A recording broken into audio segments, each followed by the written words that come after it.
तुम्ही जर गृहिणी असाल किंवा घरातून काम करत असाल, घराच्या बाहेर कमीत कमी पडत असाल, तर या वस्तू तुमच्याकडे असायलाच पाहिजे. गृहिणींना जेवढा दिला पाहिजे तेवढा आदर मिळत नाही, हे सत्य आहे आणि बहुतांश लोकसंख्येच्या बाबतीमध्ये हे दुर्दैवानं खरं आहे. आणि त्याची महत्वाची फक्त 2 कारणं आहेत. पहिलं कारण आहे, सगळ्या गृहिणी गबाळ्या राहतात. त्यांना स्वतःविषयी प्रेम नसतं, सेल्फ लव्ह नसतं आणि त्याच्यामुळे त्यांना तो आदर आणि ते प्रेम मिळत नाही. दुसरं कारण व्हिडिओच्या शेवटाला सांगणार आहे. त्याच्यामुळे आता अशा कोणत्या वस्तू आहेत की ज्याच्यामुळे आपण कमीत कमी गबाळे राहू घरात असलो तरी सुद्धा. नंबर 1, तुमचा बाहेर जाण्याचा पायताणाचा खर्च वाचणार आहे. आपल्या ज्या चप्पल आहेत याच्यावरती आपल्याला खर्च करायचा नाही, कारण की घरात राहणाऱ्या स्त्रिया या फार क्वचित बाहेर जातात. त्याच्यामुळे फक्त 3 प्रॉडक्ट्स तुमच्याकडे असले तरी तुमचं काम होणार आहे. एक म्हणजे पारंपरिक गोष्टींवरती जाणाऱ्या सुंदर ओपन टोच्या चपला किंवा सँडल्स. ओके, त्या शक्यतो कोणत्या रंगाच्या असाव्यात? काळ्या, पांढऱ्या किंवा छान कोल्हापुरीचा आपला जो रंग असतो खणखणीत ब्राऊन. एथनिक वेअर म्हणजे आज जसे छान कुर्ते वगैरे मी घातलेले आहेत, तर सगळे कुर्ते, पायजामे, पंजाबी ड्रेसेस किंवा साड्या या सगळ्या पारंपरिक गोष्टींवरती मस्त जाणार आहेत. नंबर 2, व्यायामाच्या चपला, एक्झरसाइजच्या चपला तुम्हाला लागणार आहेत. कारण तुम्ही गृहिणी जरी असलात तरी सुद्धा मी हे गृहीत धरतीये की तुम्ही व्यायाम करणार आहात, कारण आता आपल्याला आपली काळजी घ्यायची आहे. वॉकिंगला जाऊन येत असाल, कुठच्या स्पोर्ट्ससाठी तुम्ही जात असाल तरी सुद्धा त्या छान खेळण्याच्या व्यायामाच्या चपला, शूज कम्फर्टेबल, शक्यतो स्पोर्ट्स शूज, कम्फर्टेबल शूज, बंद टोचचे असे हे वॉकिंग शूज वगैरे तुमच्याकडे असायलाच पाहिजे. आणि तिसरं महत्वाचं म्हणजे वेस्टर्न वेअरसाठीचे कम्फर्टेबल, शक्यतो कम्फर्टेबल म्हणून हाय हिल्स वगैरे नाही, असे बंद टोचचे म्हणजे बोटं दिसणार नाहीत आपले असे लोफर्स, हश पपीच्या वगैरे सुंदर लोफर्स असतात. जीन्स टी शर्ट टाकला, कॅज्युअल ट्युनिक टॉप कुर्ता वगैरे टाकला तरी त्याच्यावरती लोफर्स जातील, बंद टोचचे असल्यामुळे. असे कम्फर्टेबल फुटवेअर जे सगळ्या परदेशी प्रकरणांवरती आपल्याकडच्या वेस्टर्न जातील. That's it. हे 3 पायतणं तुमच्याकडे असतील तर तिची चौथी जी स्टिलिटोज, गोल्डन, हे ते you do not need it. Number 2, घरात राहणाऱ्या स्त्रियांना आणखी कमाल एक फायदा म्हणजे पर्सेसवरती फार खर्च करावा लागत नाही आणि तो पैसा आपल्याला दुसरीकडे वळवायचा आहे. वेगवेगळ्या फॅन्सी खूप मोठ्या मोठ्या ओपन बॅग्स ज्या असतात, ट्रॅव्हलिंग डम्पिंग बॅग्स ज्याला टोट असं आपण म्हणतो, त्या घेण्याची अजिबात गरज नाही. मोठमोठाले सॅशे पर्सेस ओके ठेवल्या तरी बॉक्सेस वगैरे घेण्याची गरज नाही. कलरफुल ट्रेडिशनल वेअरवरच्या शबनम्स इतकी व्हरायटी असण्याची गरज नाही. त्यामुळे तो खर्च वाचवायचा. एकच पर्स सुद्धा तुम्हाला चालणार आहे. तुम्हाला पाहिजे तशी, इथे मी साईज पण दाखवते, आपल्या शरीराच्या आकृतीनुसार पर्स निवडायची असते आणि जीवनशैलीनुसार पर्स निवडायची असते आणि ऑफकोर्स बजेट प्रमाणे आपण पर्स निवडायची असते. तर तुम्ही माझ्यासारख्या छोट्याशा पिटाईट असाल, उंची वजन सगळीकडून कमी, तर तुम्हाला छोट्या सॅशे पर्स त्याला म्हणतात. ओके, छोट्या हँडबॅग्स त्या पण चालतात, शोल्डर बॅग सुद्धा चालते. पोरगं असेल, छोटं मूल असेल, मध्यम आकाराच्या टोट्स यायला लागल्यात. कुठची पण एक घ्यायची, न्यूट्रल कलर मध्ये घ्यायची, दुसरी घ्यायला जायची नाही, एकच घ्यायची. भरपूर पिदळायची, चांगल्या कंपनीची, चांगल्या ब्रँडची घ्यायची. ट्रेडिशनल वेअरवरती सुद्धा छान स्ट्रक्चर्ड बॅग ही जाते, त्यामध्ये ती एकच आपल्याला घ्यायची आहे. शक्यतो काळी घेतली लई भारी, ब्राऊनही त्याला पर्याय चांगला आहे आणि तिसरा व्हाईटही चांगला पर्याय आहे. ऍक्सेसरीज पर्सच्या कोणत्या रंगाच्या असल्या पाहिजेत? गोल्डन कलरचे. का? कारण मॅक्सिमम दागिने आपले हे गोल्ड असतात. नंबर 3, ह्या पैशांची इन्व्हेस्टमेंट करायची इनरवेअर्स मध्ये. घरामध्ये असलेली स्त्री अनएंडिंग काम करत असते. सतत आपण वागतो, सतत आवरतो, सतत बाळांबरोबर खेळतो, स्वयंपाक असतो, घर आवरण असतं. गृहिणींसाठीची परफेक्ट ब्रा म्हणजे non padded, non push up, non wired आणि नॉन डिझाईन एम्बलिशमेंट, म्हणजे काहीतरी त्याला जाळ्याचे, नेटचे, डिझाईनचे. घरात काम करताना ते प्रचंड चावतं. वायर असेल, घरातली कामं करता येत नाहीत, कमाल 2 ते 3 ब्राचे ब्रँड्स मला सांगायचे आणि त्याच्या ब्रा पण मी दाखवते. जर तुम्हाला पुशअप पाहिजे, काहींना असते सवय की मला थोडीसं पॅड्स आणि पुशअप लागतं आणि मला लिफ्ट आवडते द्यायला, तर वाकोलची ही जबरदस्त ब्रा आहे. अतिशय मऊ आहे, पॅडेड असून आणि पुशअप असून इतकी कम्फर्टेबल ब्रा माझ्या आयुष्यात मी बघितलेली नाही. सेकंड, H&M च्या वेगवेगळ्या ब्राज येतात, त्या पण मी तुम्हाला दाखवते, त्या पण अतिशय कम्फर्टेबल आहेत, कॉटनच्या घेऊ शकता. थर्ड, मार्क्स अँड स्पेन्सरची 2 आज मी तुम्हाला दाखवणार आहे. एक ब्रा आहे नॉन वायर्ड, नथिंग, याला हुक आहे, त्यामुळे खूप जणांना हुक वरती झोपायला नको वाटतं, पण तरीही खूप छान आहे, न टोचणारा हुक आहे, मऊ मऊ आहे, तरी शेप कम्फर्टेबल, भयंकर कम्फर्टेबल आहे. सिनियर सिटीजन असाल तरी ही ब्रा तुम्हाला नक्की आवडेल. चौथी ही ब्रा आहे, ती मार्क्स अँड स्पेन्सरचीच आहे. ही टी शर्ट ब्रा आहे, भयानक कम्फर्टेबल आहे. ज्यांना वरून असं टॉप किंवा टी शर्ट सारखं घालायला आवडतं त्यांना हे इतकं प्रचंड आवडणार आहे. जर तुम्हाला बाहेरच जायचं असेल, ऑफकोर्स कधी नटून वगैरे, तर तुमच्याकडे त्या फॅन्सी ब्रास, स्पेशल नाईटसाठीच्या ब्रास त्या तुम्ही वेगळ्या ठेवू शकता. नंबर 4, चड्डू, पॅन्टी. तुम्ही त्याला काही नाव द्या, मी चड्डू म्हणण्याचं कारण असंख्य वेगवेगळे पुरुष व्हिडिओ बघतात आणि त्याच्या खाली अश्लील कमेंट सुरू होतात आणि हे मला अजिबात आवडत नाही. कारण स्त्रियांचे इनरवेअर्स हा फक्त सेक्सी लॉन्जरेचा प्रकार नाहीये, तर अतिशय कम्फर्टचा, शरीराचा, मसल्स, बोन, पोश्चर, आपल्या आरोग्याशी संबंधित आहे आणि त्याला गोड करण्यासाठी मी हा शब्द वापरत असते. आता घरातल्या स्त्रियांनी, गृहिणींनी किंवा work from home, work for home वाल्यांनी ब्रीफ नावाचा प्रकार वापरायला पाहिजे, या मताची मी आहे. त्याचं कारण सांगते. या चड्डूला ब्रीफ असं म्हणतात. ब्रीफ काय प्रकार आहे? ब्रीफ म्हणजे साईडचं जे कापड असतं ते मोठ्याच्या मोठं असतं, छान. ते जेव्हा तुम्ही वागता, काम करता, घरातली कामं असतील, बाळं असतील, वर्क फ्रॉम होम असेल, तेव्हा त्याचा रोल होत नाही. ओके, साईडनं ते रोल होत नाही. थॉंग वगैरे सारख्या गोष्टी ह्या खूप सेक्सी लॉन्जरीमध्ये येतात. त्याच्यानंतर लोअर जेव्हा कापड असतं, साईडचं कापड जेव्हा छोट्या प्रमाणामध्ये असतं, त्याचं रोल व्हायला सुरू होतं आणि ते जाचायला लागतं, ते आतात घुसतं, रुतायला लागतं आणि मग त्याचे व्रण पडतात, कारण आपण दिवसभर ते घालणार आहोत. त्याच्यामुळे एक लक्षात ठेवायचं, ब्रीफ हा प्रकार आपल्यासाठी छान आहे. हाय वेस्ट ब्रीफ पण मिळतात. जर तुम्ही कम्फर्टेबल असाल, पूर्ण पोट झाकून, काहींना असं पोट पकडलेलं असं छान वाटतं की कम्फर्टेबल पकडलेलं, मला ते लूज पोट नको. दुसरी गोष्ट, लो वेस्ट पण ब्रीफ येतात. काहींना अजिबात ह्याच्यावरती, बेंबीवरती, पोटावरती चड्डू आलेली आवडत नाही. लो वेस्ट छान चड्डू कम्फर्टेबल आवडते, स्पेशली डिलिव्हरी नंतर वगैरे, कारण ते दाबायला सुरू होतं दिवसभर पोटाला. तर लो वेस्ट ब्रीफ सुद्धा येतात, अतिशय कम्फर्टेबल. दुसरा मुद्दा एक लक्षात ठेवायचा, कॉटन, कॉटन, कॉटन. रिमेंबर दिस. आपल्याला आपल्या प्रायव्हेट जागा, हायजीन याचं पाळायचं आहे. दिवसभरात घरामध्ये असलेल्या व्यक्तीला सीमलेस चड्डू, लायक्राची चड्डू, गायब होणारी चड्डू, इनव्हिजिबल असल्यामध्ये इन्व्हेस्टमेंट करण्याची काही गरज नाही. जेव्हा जेव्हा लायक्रा येतं, जेव्हा जेव्हा फॅन्सी सीमलेस प्रकार येतो, तेव्हा त्याच्यामध्ये प्लास्टिक येतं, इलॅस्टिसिटी येते. त्याची आत्ता आपल्याला घरात राहताना अजिबात गरज नाही. आपली चड्डू थोडीशी दिसली तरी चालेल. त्याच्यासाठीचा पर्याय मी तुम्हाला सांगते, ब्रीफ्स दिसत नाहीत. दुसरं, न्यूड कलर, आपल्या त्वचेच्या रंगामधली घ्यायची, ग्रे कलरची घ्यायची, ब्लॅक सुद्धा चालेल, शक्यतो व्हाईट अवॉइड करायची, ज्याच्यामुळे कम्फर्टेबल होतं. कधी व्हाईट डिस्चार्ज झाला, अंगावरचं जातं, पांढरं जातं, त्याच्यानंतर पिरियड्स असतात, त्याच्यानंतर आपल्याला जे तुम्ही कप्स, टॅम्पॉन्स, सॅनिटरी पॅड जे तुम्ही वापरत असाल, कॉटन ब्रीफ्सला कम्फर्टेबल छान मधला भरपूर मस्त कापड मिळतं. त्यानं एअरी राहतं, ब्रीदेबल राहतं, आपण काम करू शकतो. स्पेशली तुम्ही 30च्या पुढे असाल, तुम्हाला मूल झालं असेल, तुम्हाला माझं वाक्य लगेच लक्षात येईल. कॉटन जे ॲब्झॉर्बेशन करतं, तुम्ही जरी तिथे हेअरलेस असाल तरी सुद्धा तुम्ही लक्षात घ्या, मॉइस्ट असणं, ओलं असणं हे हेल्दी असण्याचं लक्षण आहे. वाकोलच्या पण कॉटनच्या कम्फर्टेबल चड्डू मिळतात. बच्चिक नावाचा एक ब्रँड आहे, त्याच्या पण अतिशय कम्फर्टेबल प्युअर कॉटनच्या मस्त हे मिळतात. टेलर अँड सर्कस नावाचा एक ब्रँड, त्यांच्या प्युअर कॉटनच्या सुंदर चड्डू मिळतात. त्या तर प्रेग्नंट बायकांना पण कम्प्लिटली अप्रतिम सुंदर ब्रीफ्स त्याच्यामध्ये मिळतात. H&M जबरदस्त प्युअर कॉटनच्या ब्रीफ्स ते घेतात. इथे मी दाखवते. सगळ्या घरातल्या राहणाऱ्या स्त्रियांनी डोळे झाकून तुम्ही मला भेटाल तर तुम्ही मला कॉम्प्लिमेंट द्याल रस्त्यात, कानात सांगा, म्हणजे काय कमाल चड्डू आहे, तू सांगली ती चड्डू घातलेली फार कम्फर्टेबल आहे, मला नक्की सांगा. नंबर 5, गृहिणींनी कपडे कोणते घालावेत. अतिशय मोठा विषय आहे, त्यामुळे याचे 2 व्हिडिओ मला घेऊन यायला खूप आवडेल. वेगवेगळ्या कपड्यांच्या कमाल लिंक्स आणि कमाल कपडे याचा एक मी वेगळा व्हिडिओ करेल. 10-15 कपड्यांचे वेगवेगळे लुक्स छान तयार करून दाखवेल.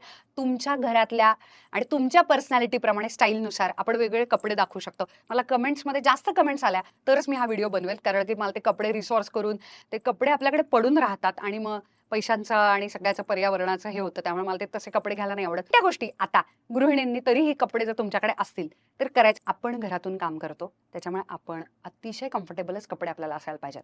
जेव्हा ब्युटीज पेन वगैरे हे कोणाला लागू होतं, तुम्ही घराच्या बाहेर जाता, स्पेशल ओकेजन्स असतात, ज्या स्त्रिया बाहेरच जाऊन फक्त काम करतात, बाहेरचं वेदर पण वेगळं असतं. आपण घरामध्ये कूलर समोर, फॅनच्या खाली, AC मध्ये पण राहू शकतो, पण बाहेरचा उकाडा आणि सगळं बघून ते कपडे ठरवायचे असतात. त्यामुळे बाहेर पडणाऱ्या स्त्रियांच्या शॉपिंगचे नियम आपल्याला लागू होत नाहीत. मग आपले कोणते नियम आहेत सांगते. 1, ट्रान्सफरंट नको. अचानक पाहुणे येतात, घरातली पण माणसं असतात, जरी तुमचा फक्त पार्टनर जरी असला तरी सुद्धा कुरिअरचा माणूस येणार आहे, डिलिव्हरी गाईज येतात, किचन ओट्यावरून, खिडक्यांमधून सगळं दिसतं, उगाच आपण डिस्कम्फर्टेबल व्हायला लागतो. फॅन्सी सी थ्रू कपडे वगैरे या सगळ्याच्या जागा आहेत, त्या जागी ते कपडे नक्की घालावेत. दुसरा मुद्दा म्हणजे एक आहे तो म्हणजे टेक्स्चर्ड नको. खूप एम्बलिशमेंट, खूप डिझाईन, खूप वर्क ऑफकोर्स कोणी घालत नाही. कापड, पॉलिस्टर मिक्स कापड घालायचे नाहीत. तिसरा, अजिबात ट्रॅक पॅन्ट आणि टी शर्टवर घाणेरडा नवऱ्याचा, भावाचा, आई वडिलांचा जुना मळका टी शर्ट की ज्यांना आता तो संडासाच्या बाहेर पायपुसणी म्हणून सुद्धा तुम्ही घेऊ शकत नाही, तसले टी शर्ट आणि जर ट्रॅक पॅन्ट घातलं तुम्हाला आयुष्यात कधी कोणी घरातले सिरियसली घेणार नाही. अशा गबाळ्या कपड्यांमध्ये मानसिकता पण गबाळी होते आणि आपल्याला आपण आवडत नाही. आपल्याला माहिती असतं आपण आपली काळजी घेत नाही. आपल्याला वास येतोय किंवा अंघोळ नाही झाली, वेळ नाही मिळाला आणि कसंही लूज काही पण त्या शॅबी लूज कपड्यांमध्ये शॅबी लूजच विचार येतात.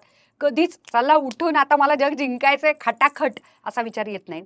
त्याच्यामुळे जर जमल्यास घरातल्या कपड्यांना सुद्धा इस्त्री करायला शिका. आणि हे मला मान्य आहे, हे थोडं जास्त होतंय. पण तुम्ही लक्षात घ्या, घरामध्ये सुद्धा जणू आपण बाहेर पडणार आहोत. असे स्वच्छ अंघोळ करून आपलं एक शेड्यूल ठेवलं की मस्त अंघोळ, हे मी पुढच्या मुद्द्यांमध्ये येणारच आहे. आणि मला याच्यावरचा वेगळा मानसिकतेविषयी पण व्हिडिओ करायला आवडेल. मला कमेंट बॉक्समध्ये सांगा की तो गृहिणींच्या आदराविषयीचा, मानसिकतेविषयीचा व्हिडिओ घेऊन येऊ का. The secret is set matching कपडे. आयुष्यात तुम्ही जेव्हा मॅचिंग कपडे घालता, जसे मी आज घातलेले कुर्ता आणि पायजामा मॅचिंग आहे. सेट काही तुम्ही करा, सेट घाला. मॅचिंग सेटनं काय होतं, गोष्टी सोप्या असल्या, साध्या असल्या, स्वस्त असल्या, त्याच्यावरती वर्क नाही, प्रिंट नाही, खूप खूप काय काय महागाचं नाही, तरीही असं वाटतं खूप मेहनत घेतली आहे. तुम्ही जर ट्रेडिशनल वेअर घालत असाल, चायनीज कॉलरचे सुंदर प्युअर कॉटनचे कुर्ते मिळतात, जसं पदर, दुपट्टे, टोचणाऱ्या ओढण्या, पिना असलं काही घरात करण्याची गरज नाही. कुर्ता टाकायचा, त्याच्या खाली पॅन्ट टाकायची. सिगरेट पॅन्ट्स येतात, कम्फर्टेबल येतात, इलॅस्टिसिटीवाले येतात. इथे मी तुम्हाला दाखवते. मिंत्रावरती सुंदर मिळतात, नायका फॅशनवरती मिळतात, वेगवेगळे येतात, प्युअर कॉटनमध्ये सुद्धा येतात. अतिशय सुंदर इथनिक वेअर, ज्याला ऑलमोस्ट कॉर्ड्स म्हणता येईल, पण तरी सुद्धा त्याला मधला जो असतो ना प्रकार, इंडो वेस्टर्न ज्याला असं म्हणतात, तसा तो एथनिक वेअर सारखाच दिसतो. एक पर्याय. दुसरा पर्याय वेस्टर्न कॉर्ड्स. वेस्टर्न कॉर्ड्समध्ये काय काय येतं, सगळ्या गोष्टी येतात. आता अशा गंजीज येतात, इथे मी दाखवते, ज्याला ब्रा अटॅच असते, वेगळी ब्रा घालावी लागत नाही. अशा गंजीजच्या खाली सुंदर अंडर एस्टिमेटेड एक जर कुठचं गोष्ट असेल तर ते म्हणजे अप्रतिम skirt. Long midi skirt, comfortable कॉटनचे ब्युटिफुल स्कर्ट्स येतात, ते स्कर्ट घालायचे. त्यामुळे तुमचं जर वेस्टर्न वातावरण असेल, त्याच्या खाली शॉर्ट्स पण तुम्ही टाकू शकता. चांगल्या ट्राउझर्स मिळतात, कॉटनच्या चांगल्या पॅन्ट्स मिळतात, ज्या तुम्ही घरात घालू शकता त्या गंजीच्या खाली. बघा किती गोष्टी गेल्या. तिसरा पॉईंट सांगते, आणि काय घरामध्ये तुम्ही घालू शकता. आता कम्फर्टेबल अतिशय मॉडेस्ट झाकून पाकूनवाले कॉर्ड सेट्स. कॉर्ड्सचा वेगळा व्हिडिओ आपण केलेला आहे, इथे मी त्याची लिंक दाखवते. अप्रतिम कॉर्ड सेट्स येतात आता, झाकून पाकून असतात, खूप डीप नेक आपल्याला घालायचं नाही कारण आपल्याला घरातून काम करायचंय. चौथा प्रकार, असे सुंदर मॅचिंग लखनवी कुर्ते येतात, मोडाल कॉटनमध्ये येतात, प्युअर कॉटनमध्ये येतात. आवरल्याची भावना आहे ना, नीटनेटकी स्वच्छ भावना, ती आपल्याला स्वतःविषयी बरं वाटायला लावते आणि मग आपल्याला छान काम करावंसं वाटतं. नंबर 6, आणखी जास्त घरातल्या स्त्रिया गबाळ्या दिसण्याचं आणि कारण म्हणजे केस. जेव्हा आपले केस छान असतात, स्वच्छ असतात, आवरलेले असतात, काहीतरी त्याला लुक आलेला असतो, हेअरस्टाईल असते, तेव्हा आपल्याला आवरल्यासारखं वाटतं, कारण हे आपण घराच्या बाहेर जाताना करतो. तुमचे जर केस असं कुठेतरी उभेच केस आहेत, काहीतरी त्याचा बोंगात झालाय, ते कुठेतरी असं फडफड आहे, आपल्याला कळतं की आज आपण शॅबी, गबाळे, काहीतरी विचित्र दिसतोय. याच्यासाठी करायचं काय, मस्त सिक्रेट्स आणि टिपा देणार आहे. नंबर 1 सिक्रेट म्हणजे have your on dirty hair look. Yes, माझं स्वतःचं आहे. सतत आयुष्यात बेस्ट हेअर डे नसतो, घरातल्या स्त्रियांचा तर नसतोच. मी पूर्ण समजू शकते. घाम येतो, चिकटपणा येतो, वातावरण बदलतं, वेदर बदलतं, डॅन्ड्रफ होतो, खूप साऱ्या गोष्टी होतात. दररोज उठून केस धुवू शकत नाही आणि छान नसतात, लांब असतील तर आणि पंचायत. अशा वेळेला काय करायचं, आपल्याला केस जेव्हा चिकट होतात तेव्हा आपली एक हेअरस्टाईल पक्की करायची, एक लुक पक्का करायचा. इथे मी दाखवते. स्लीक हेअर लुक नावाचा प्रकार आहे.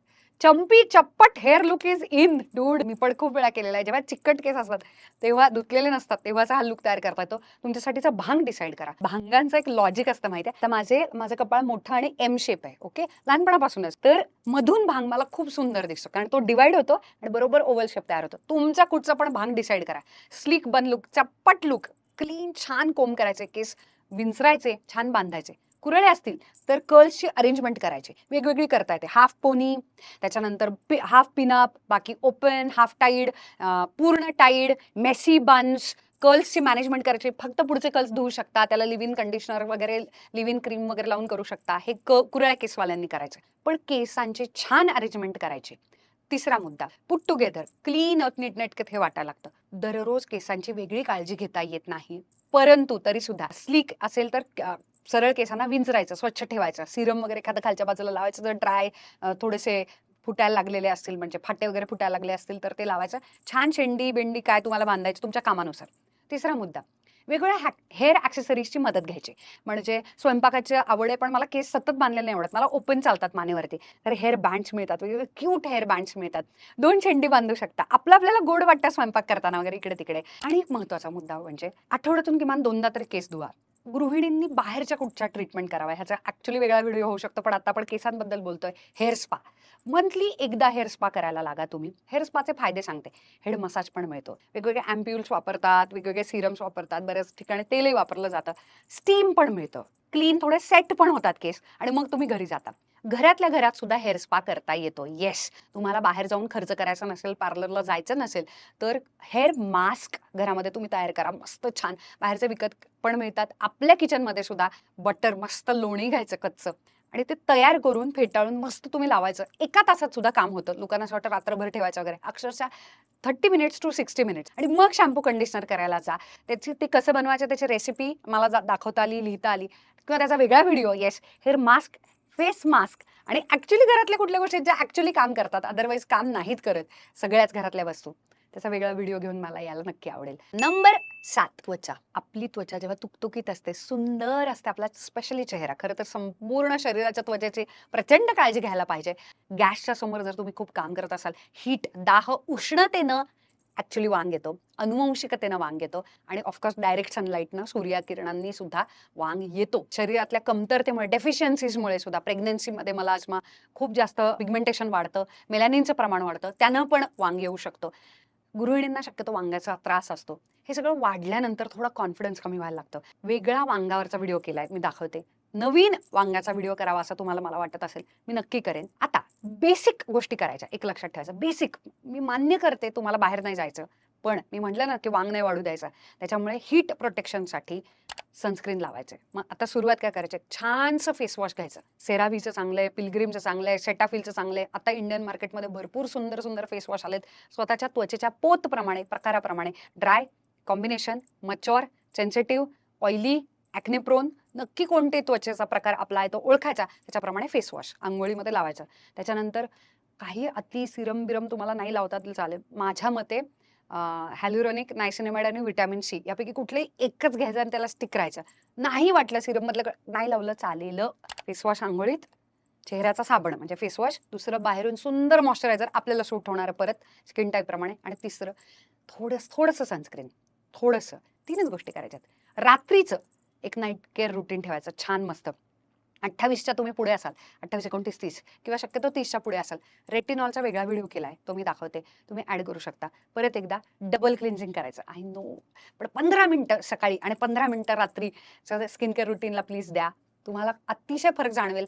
रात्रीच्या वेळेला डबल क्लिन्झिंग कशानं करायचं, क्लिन्झिंग बाम किंवा किंवा मायसेलर वॉटर न स्वच्छ सनस्क्रीन सुद्धा काढायचं असतं, फेस वॉश लावायचा, याला डबल क्लिन्झिंग म्हणतात. 2दा चेहरा धुतलेला आहे स्वच्छ. आता स्वतःच्या प्रॉब्लेम प्रमाणे सिरम निवडायचं. सगळ्यांनी रेटिनॉलला लावायचं. यंग असाल, 30च्या आत असाल, रेटिनॉलच्या फंदात पडू नका. दुसरं कुठचं सिरम लावायचं असेल, हायड्रेटिंग लावा. नाही सिरम लावलं तरी चालेल. सिरम आपल्या प्रॉब्लेम प्रमाणे निवडायचं असतं. मग काय करू शकता, डायरेक्ट सुंदर मॉइश्चरायझर लावा.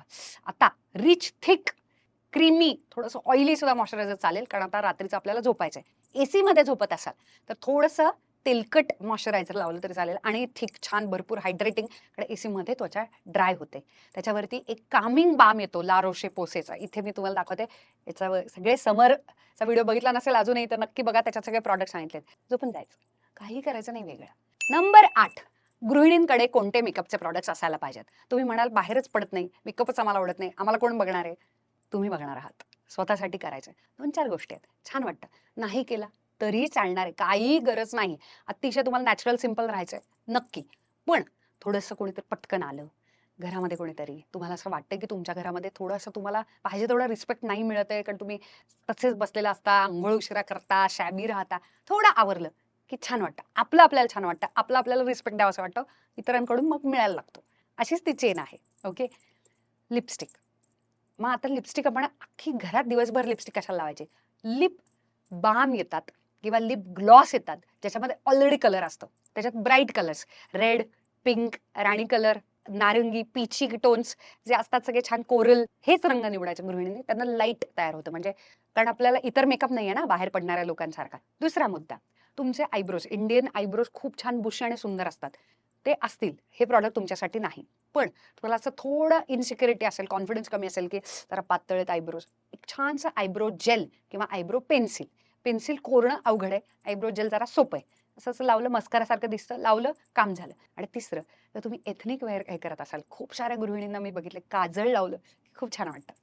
कानातलं वगैरे नाही घातलं, घातलं की छान दिसतं ना ऑफकोर्स, कारण आपल्या फेसला एक शेप येतो, एक बॉर्डर येते. आता दिसतंय मी घातलंय, असं वाटतं लई आवरले. खरं काही नाही, सुंदर झुमके, लिप ग्लॉस, आयब्रो जेल, बास. जर तुम्ही काजळ प्रेमी असाल आणि एथनिक वेअर, कॉर्ड्स वगैरे असं तुम्हाला घालायला आवडत असेल, लखनवी कुर्ते किंवा पंजाबी ड्रेस, साड्या, घरामध्ये सुद्धा काजळानं इतकं सुंदर. रेनेची एक काजळ पेन्सिल आहे, इतकी सुंदर आहे. सेन्सिटिव्ह आईजना वगैरे छान आहे, लवकर खाली येत नाही. वॉटरी आईज जरी असले तरी ती काढणं उलट अवघड आहे. इतकी सुंदर पेन्सिल आहे ती, अतिशय अंडररेटेड काजळ पेन्सिल आहे. पण ती तुम्ही लावा. तुम्हाला ती वॉटरप्रूफ करायची असेल, आणि एक मस्त ट्रिक सांगते सिक्रेट, ते म्हणजे लॅक्मे किंवा कुठचं पण तुमचं जे आय लायनर आहे, जे आपल्या डोळ्याच्या वरती लावतो त्याला आय लायनर म्हणतात. तिचं लायनर आहे, शक्यतो वॉटरप्रूफ असलं, मॅट फिनिश असलं, अप्रतिम. नसेल तरी सुद्धा अर्बन डिकेचं मला जे आवडणार आहे ते आयलायनर मी इथे दाखवते, जबरदस्त आहे, त्याची लिंक पण देते. नवीन विकत घ्यायची गरज नाही, तुमच्याकडे असलेलं आयलायनर काजळ लावायचं, त्याच्या खाली खालून लॉक करायला, बॉर्डर वॉटरप्रूफ करायला वॉटरप्रूफ आयलायनर लावायचं, गुड टू गो. त्यामुळे जे आपल्याला कम्फर्टेबल आहे, डेली यूजसाठी पण चांगले, ऑर्गॅनिक काजळ, तुपाचं काजळ असं मिळालं. आणि बेस्ट, गृहिणींच्या आदराविषयीची मानसिकता, आपण काय काय करू शकतो, घरामध्ये काय काय करू शकतो, याचा वेगळा व्हिडिओ करणार आहे. पण जाता जाता एक मुद्दा सांगायचा आहे, सगळं आपण छान करून, आपण होम मेकर्स आहोत, गृहलक्ष्मी आहोत, घर अर्थमंत्री, आरोग्यमंत्री, असं सद्गुरू वामनराव पैंनी इतकी छान छान नावं दिली आहेत गृहलक्ष्मीला, घर चालवणाऱ्या व्यक्तीला.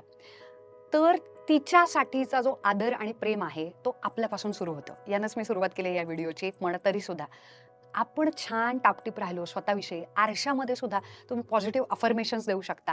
याचा वेगळा व्हिडिओ करणार आहे, पण मला जाता जाता एवढंच सांगायचं आहे की सुरुवात ना प्रेमाची आणि आदराची आपल्यापासून होते. आपल्याला आपण आवडायला लागलो, हळूहळू आपल्याला आसपासचा परिसर आवडायला लागतो, वातावरण आवडायला लागतं. इतरांनी असं वाटतं, काय केलंयस तू, काय छान मस्त आहे. आपण आपल्या मागण्या ठेवायला लागतो, असं सगळं छान सुरू होतं. सुरुवात आपल्यापासून होते. एवढं सगळं करून सुद्धा दुर्दैवानं घरातली माणसं तुम्हाला अजिबात प्रेम आणि पाहिजे तेवढा आदर देत नसेल, कारण तुम्ही फक्त पैसे कमवत नाही बास, तर याच्यामध्ये तुमचं फक्त पुण्य कमी आहे असं आपण म्हणूयात. कारण लोकांची मानसिकता बदलण्यासाठी पुण्याचीच कमाई करावी लागते, कारण ती आपण आपली बदलणं सोपं आहे, दुसऱ्यांची बदलणं अवघड आहे. तुझा जीवनाचा शिल्पकार, यासाठी तुम्हाला अक्षरशः पुण्य कमाई करायला पाहिजे. बिकॉज अनफॉर्च्युनेटली कदाचित तुमचे निर्णय चुकीचे झालेत आणि तुम्ही चुकीचा लाईफ पार्टनर निवडलाय, त्याचे घरचे चुकीचे असतील कदाचित, किंवा तुम्ही आणि दुर्दैवी असाल तर तुम्ही चुकीच्या घरात जन्म घेतलेला आहे, की जिथे तुमच्या घरातून काम करणं, वर्क फ्रॉम होम असेल, वर्क फॉर होम असेल, आणि तुम्हाला तो रिस्पेक्ट मिळत नाही. नाहीतर तुमची कुचंबना, अक्षरशः एखादं रोपटं झाड मरत मरत मरत जातं ना, तशा त्या स्त्रियांना मी बर्नआउट होताना आणि मरताना बघितलेलं आहे, आणि मला त्याचं इतकं वाईट वाटतं. हे खरं घरच्यांच्यासाठीचा व्हिडिओ वेगळा करायला पाहिजे. पण ती पुण्याची कमाई आणि ती मानसिकता बदलण्यासाठी वेगवेगळे जीवनविद्या मिशनचे कोर्सेस आहेत. तुम्हाला जो मार्ग आहे, यानं अतिशय सकारात्मक विचारांनी ह्या परिस्थितीला सुद्धा बदलू शकता. मनस्थिती बदलल्यानंतर परिस्थिती बदलते, असं सद्गुरू वामनराव पै सांगतात. त्याच्या लिंक्स मी देईन, हा वेगळा विषय, पण मला माहिती आहे याची पण कमेंट येणार. पण जे जे आपल्या हातात आहे, व्हिज्युअल अपिअरन्स, आपली मानसिकता, याच्याविषयीचे 2 व्हिडिओ घेऊन मला यायचं होतं. आज आपण सगळे प्रॉडक्ट्स आणि दिसण्याविषयी बोललो. मानसिकतेबद्दल मला कमेंटमध्ये आलं तरच मी व्हिडिओ नक्की करेन. याचा भाग दुसरा. शेवटपर्यंत व्हिडिओ पाहिला त्याबद्दल थँक्यू. I love you.